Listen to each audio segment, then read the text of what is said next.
الحمد لله الذي أنعم على المسلمين بنعمة الإيمان والإسلام. أحمده سبحانه وتعالى يدعو إلى دار السلام. أشهد أن لا إله إلا الله وحده لا شريك له شهادة تنجي قائلها من عذاب جهنم. وأشهد أن محمدا عبده ورسوله وحبيبه وخليله سيد الأنام. اللهم صل وسلم وبارك على سيدنا محمد صلاة وسلاما أفوز بهما بأنواع النعم والفضل والكرام. أما بعد فيا عباد الله اتقوا الله واشكروا على نعمه التي يجب أن تقابل بالشكر العظيم، نعمة الهداية الإسلام. وقال الله تعالى في القرآن الكريم: أعوذ بالله من الشيطان الرجيم، بسم الله الرحمن الرحيم. وما أمروا إلا ليعبدوا الله مخلصين له الدين حنفاء ويقيموا الصلاة ويؤتوا الزكاة وذلك دين القيمة. صدق الله العظيم. الآية. Hadirin para hamba Allah, jamaah salat Jumat Masjid Nurul Islam yang hadir pada saat ini yang saya muliakan. Melalui mimbar yang mulia ini, dalam durasi yang sangat singkat dan terbatas ini, saya mengajak khususnya diri saya pribadi dan panjenengan yang hadir pada siang hari ini. Marilah yang utama dan yang paling utama kita tingkatkan ketakwaan kita kepada Allah Subhanahu wa Ta'ala, tentunya dengan sebenar-benar takwa kepadanya, yakni dengan jalan melaksanakan perintahnya dan menjauhi larangannya. Paling tidak kita harus banyak mensyukuri atas segala nikmat yang Allah berikan kepada kita. Sebab begitu banyak nikmat Allah sampai detik ini, saat ini, Allah berikan kenikmatan yang tiada taranya berupa melekatnya nikmat iman dan Islam. Sehingga dengan melekatnya nikmat iman dan Islam inilah Allah gerakkan hati dan langkah kaki kita untuk bersama-sama hadir di Masjid Nurul Islam yang kita cintai ini dalam rangka untuk melaksanakan satu kewajiban yang sangat mulia di hadapan Allah, ibadah salat Jumat. Alhamdulillah, summa alhamdulillah.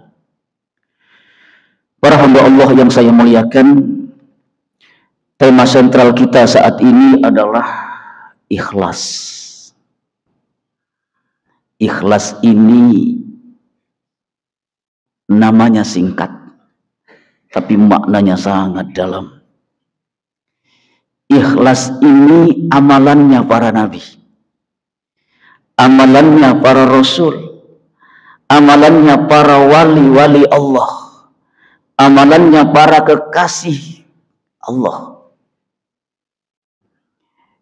Kemarin di salah satu hotel saya sampaikan materi ini sebagai bekal kepada para calon tamu Allah, tamu Rasulullah, duyufullah, duyufur Rahman, agar mereka bisa menjadi haji yang mabrur. Salah satu di antaranya adalah ikhlas. Apa sih yang disebut dengan ikhlas itu? Ikhlas itu secara bahasa adalah bersih, bening, suci, murni, tanpa campuran. Menurut istilah, ikhlas itu adalah membersihkan hati agar menuju Allah. Dengan kata lain, dalam melakukan ibadah tidak boleh menuju selain kepada Allah Subhanahu wa Ta'ala. Para ulama mengatakan bahwa ikhlas adalah ruh dari suatu amal perbuatan.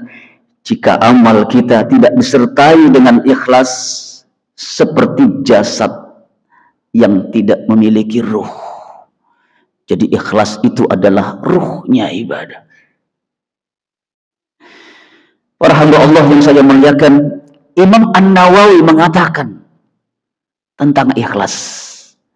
Kata Imam An-Nawawi, al-ikhlasu bi an tahurat khawashuhu adh-dhahiratu wal batinatu minal akhlaqid damiyati. Ikhlas itu adalah membersihkan panca inderanya secara lahir dan batin dari budi pekerti yang tercela. Bagaimana panca indera kula kalian dengan dijaga. Jangan sampai melakukan perbuatan-perbuatan yang mendurhakai Allah.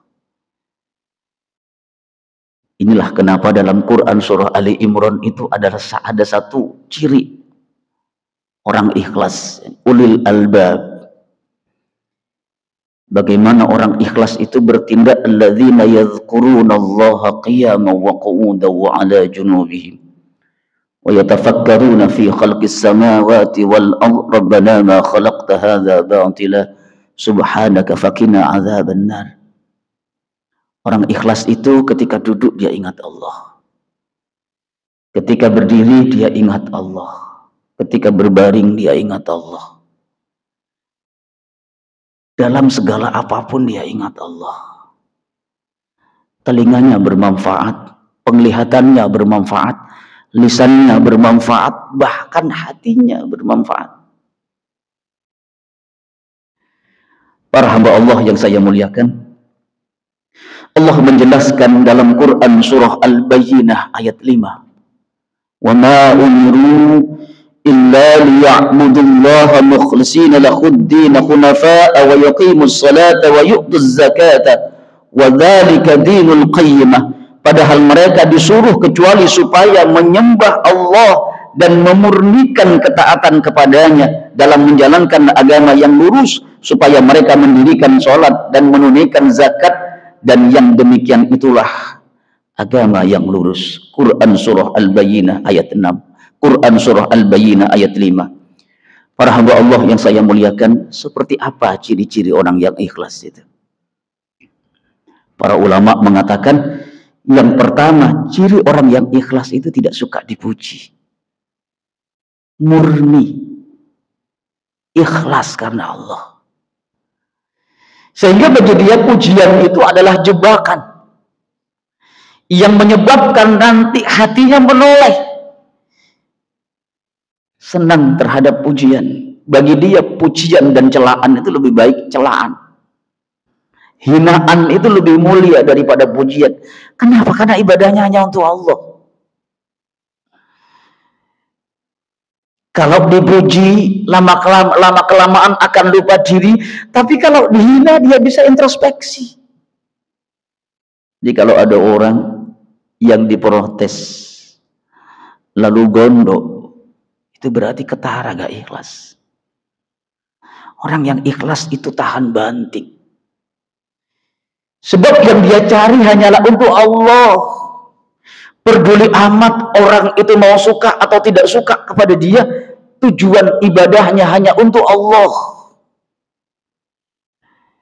Dia tidak mengharap pujian dari orang lain. Tujuan dia beribadah adalah untuk Allah. Mencari ridho Allah subhanahu wa ta'ala. Jadi kalau orang itu dihina, orang yang ikhlas itu dihina, tambah semangat. Karena bagi dia celaan, hinaan itu adalah obat yang mungkin hanya pahit di lidah, tapi ketika dimasukkan ke dalam tubuhnya menjadi sesuatu yang bisa menyembuhkan penyakitnya. Itu ikhlas. Tapi pujian, hati-hati dengan pujian. Kadang-kadang kalau kita suka dipuji dan mengharapkan pujian dari orang lain, pada akhirnya amal ibadahnya mengarah kepada riya. Beribadah karena mengharapkan pujian orang lain. Yang kedua, kata para ulama, ciri orang yang ikhlas itu tidak ada ambisi untuk menjadi pemimpin. Saya teringat kisah putra Amirul Mukminin Umar bin Khattab yang digadang-gadang saat itu menjadi pemimpin di suatu tempat. Dan para sahabat sudah sepakat bahwa Abdullah bin Umar itu layak untuk jadi pemimpin. Sahabat-sahabat Umar bin Khattab pada saat itu, Umar bin Khattab menjadi khalifah, menjadi presiden. Dan pemimpin yang digadang-gadang, yang dicalonkan itu putranya sendiri, Abdullah bin Umar. Dan dari segi ilmu dan kepemimpinan dan keadilan, kearifan, dia layak untuk jadi pemimpin. Akhirnya para sahabat mengatakan, wahai khalifah, kami sepakat untuk menjadikan putra panjenengan itu calon pemimpin. Apa kata Sayyidina Umar? Yang lebih pintar dari anak saya itu masih banyak. Yang lebih ikhlas dari anak saya banyak. Yang lebih adil dari anak saya banyak. Cari orang lain, jangan anak saya. Tegas, Pak. Ya Allah, ini orang ikhlas. Dia tidak menggunakan jabatannya untuk menjadikan anaknya sebagai seorang pemimpin. Bahkan ketika sahabatnya menginginkan anaknya jadi pemimpin, dia malah menolak. Ini orang luar biasa. Para hamba Allah yang dimuliakan oleh Allah. Dan orang yang ikhlas ini yang paling penting. Suka mendengarkan nasihat. Suka mendengarkan ceramah-ceramah agama, petuah-petuah agama. Sebab ketika ada orang yang tidak suka mendengarkan ceramah agama, berarti dirinya merasa dirinya lebih pintar, merasa nggak butuh nasihat. Lihat Fir'aun. Fir'aun itu bukan berarti tidak tahu bahwa apa yang dibawa oleh Nabi Musa alaihissalam itu mukjizat. Fir'aun itu tahu, yakin. Cuman keyakinannya dikelabui dengan kesombongannya karena jabatan yang ia miliki sebagai seorang raja. Ketika dia mengatakan kepada Musa, bekas anak angkatnya Nabi Musa alaihissalam, wahai Musa, katanya kamu seorang nabi, katanya kamu seorang rasul, tunjukkan dong, tunjukkan mukjizatmu di hadapan kami. Kalau kamu memang seorang rasul. Nabi Musa memasukkan tangannya ke dalam jubahnya, keluarlah cahaya dengan izin Allah. Cahaya itu terang sekali, melebihi cahaya sinar merkuri. Sehingga Fir'aun saat itu matanya silau dengan cahaya itu. Sebetulnya pada saat itu hati sanubari Fir'aun yakin bahwa itu mukjizat, sesuatu yang tidak dimiliki oleh manusia biasa kecuali Rasul, manusia pilihan Allah. Dan Fir'aun tahu itu, tapi dikelabui oleh sifat kesombongannya. Wahai Musa, kalau seperti ini tukang sihir saya juga bisa. Ini bukan mukjizat, ini sihir. Nabi Musa alaihissalam kemudian mengambil tongkatnya, dilemparkan ke tanah dengan izin Allah. Itu tongkat berubah menjadi ular yang sangat besar. Fir'aun tahu itu mukjizat. Fir'aun tahu itu adalah salah satu tanda-tanda kerasulan Nabi Musa alaihissalam. Tapi sekali-kali Nabi Musa tertutup dengan kesombongannya. Kalau seperti ini Musa, tukang sihir saya juga bisa. Coba kamu besok saya adu dengan tukang sihir saya. Yang pada akhirnya siapa yang menang? Nabi Musa alaihissalam. Ketika para tukang sihir itu mengambil tali-tali kecil kemudian dilemparkan jadi ular, Allah memberikan petunjuk kepada Musa, lemparkan tongkatmu Musa. Ketika dilemparkan tongkatnya, maka dia melahap ular-ular yang kecil itu dengan izin Allah. Dan tukang-tukang sihir itu sudah berjanji kepada Nabi Musa alaihissalam, wahai Musa, kalau aku kalah, aku masuk ikut dalam agamamu. Saat itulah dia bersyahadat, beriman kepada Nabi Musa. Lagi-lagi Fir'aun dengan kekejamannya, saat itu juga tukang-tukang sihirnya dipenggal hidup-hidup. Para hamba Allah yang dimuliakan oleh Allah, jadi ciri orang yang ikhlas itu suka mendengarkan nasihat, karena dia merasa bodoh, karena dia butuh ilmu. Jadi ini ulo kalian jenengan merasa dirinya tidak suka nasihat dari orang lain, itu berarti dalam hatinya ada ketidakikhlasan sehingga tidak butuh nasihat dari orang lain. Para hamba Allah yang dimuliakan oleh Allah, dalam sebuah pepatah Arab itu dikatakan khudil hikmata walau min jawfil bahaim, ambillah pelajaran nasihat itu walau datangnya dari mulut binatang sekalipun, tapi itu nasihat, ambil.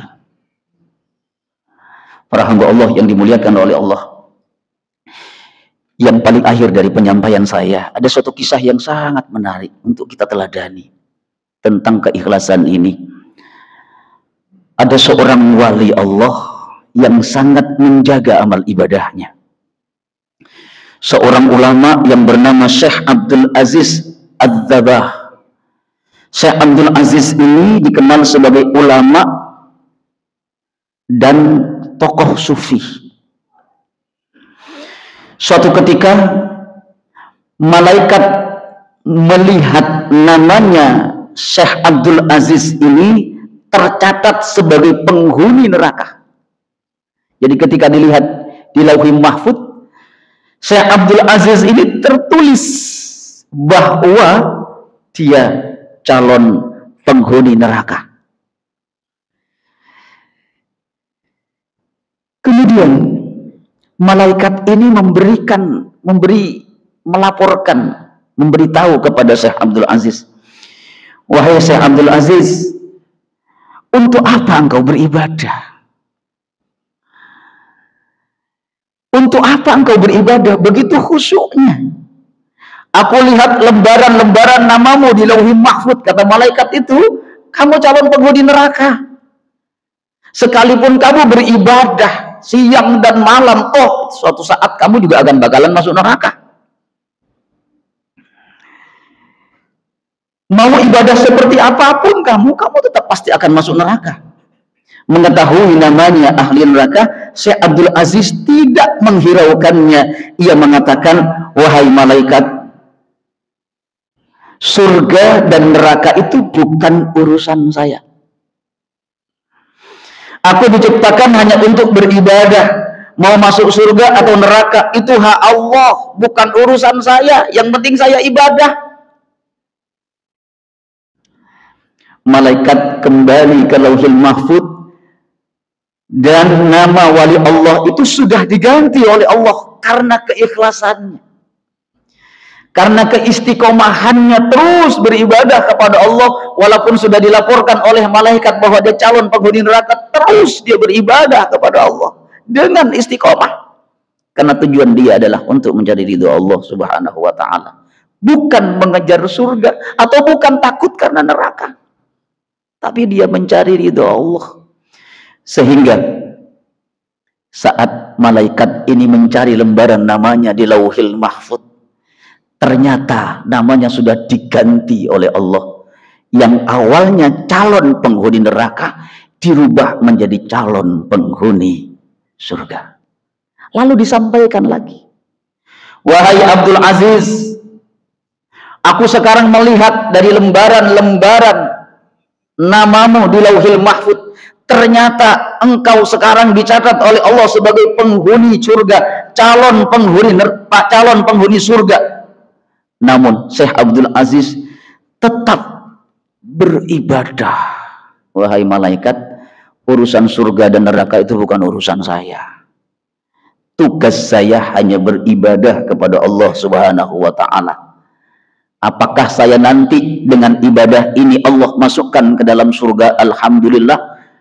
Apakah nanti ketika saya beribadah ini Allah berikan neraka? Itu juga alhamdulillah. Semua itu yang terbaik buat saya.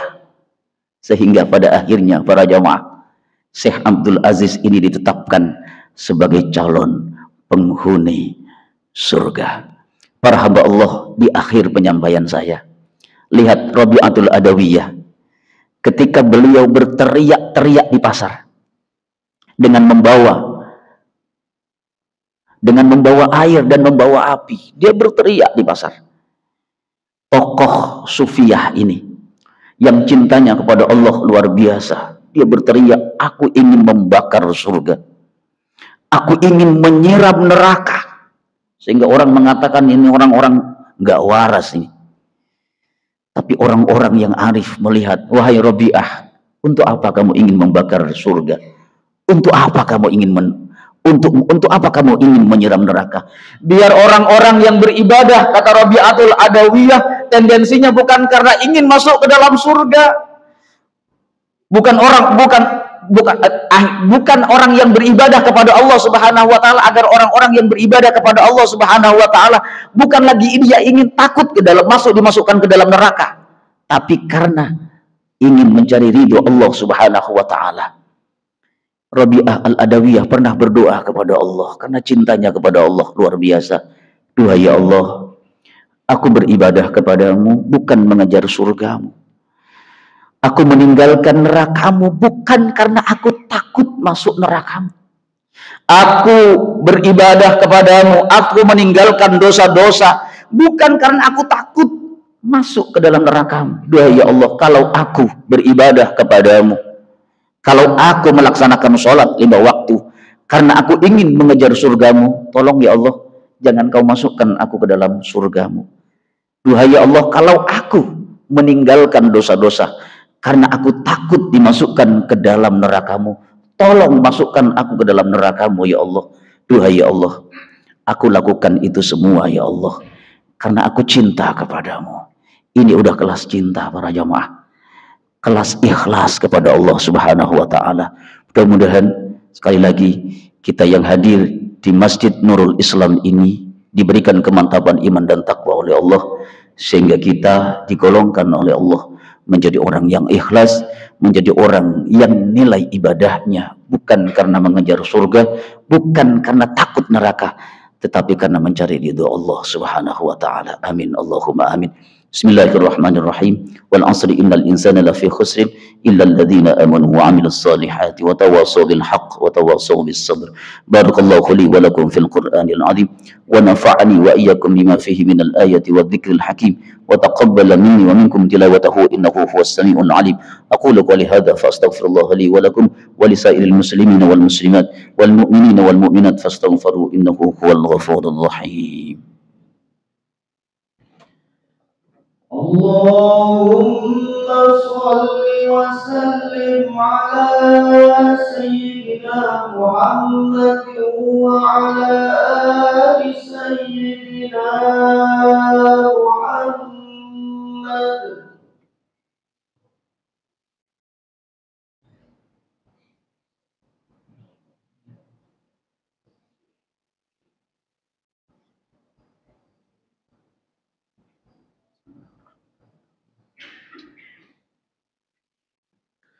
Alhamdulillah hamdan katsiran kama amar. Asyhadu an la ilaha illallah idghaman liman jahada bihi wa kafar. Wa asyhadu anna Muhammadan abduhu wa rasuluhu wa habibuhu wa khaliluhu sayyidul insi wal bashar.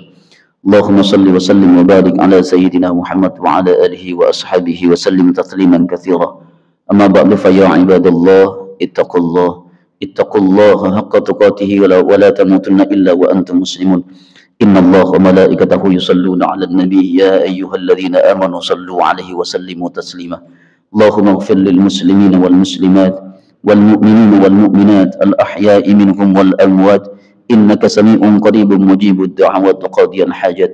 Rabbana zalamna anfusana wa illam taghfir lana wa tarhamna lanakunanna minal khasirin.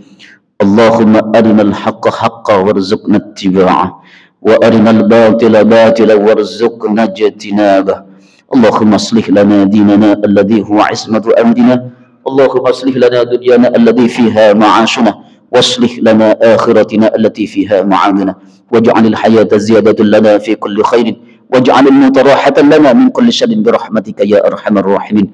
Rabbana atina fid dunya hasanah wa fil akhirati hasanah wa qina adzaban nar wa qina adzaban nar wa qina adzaban nar.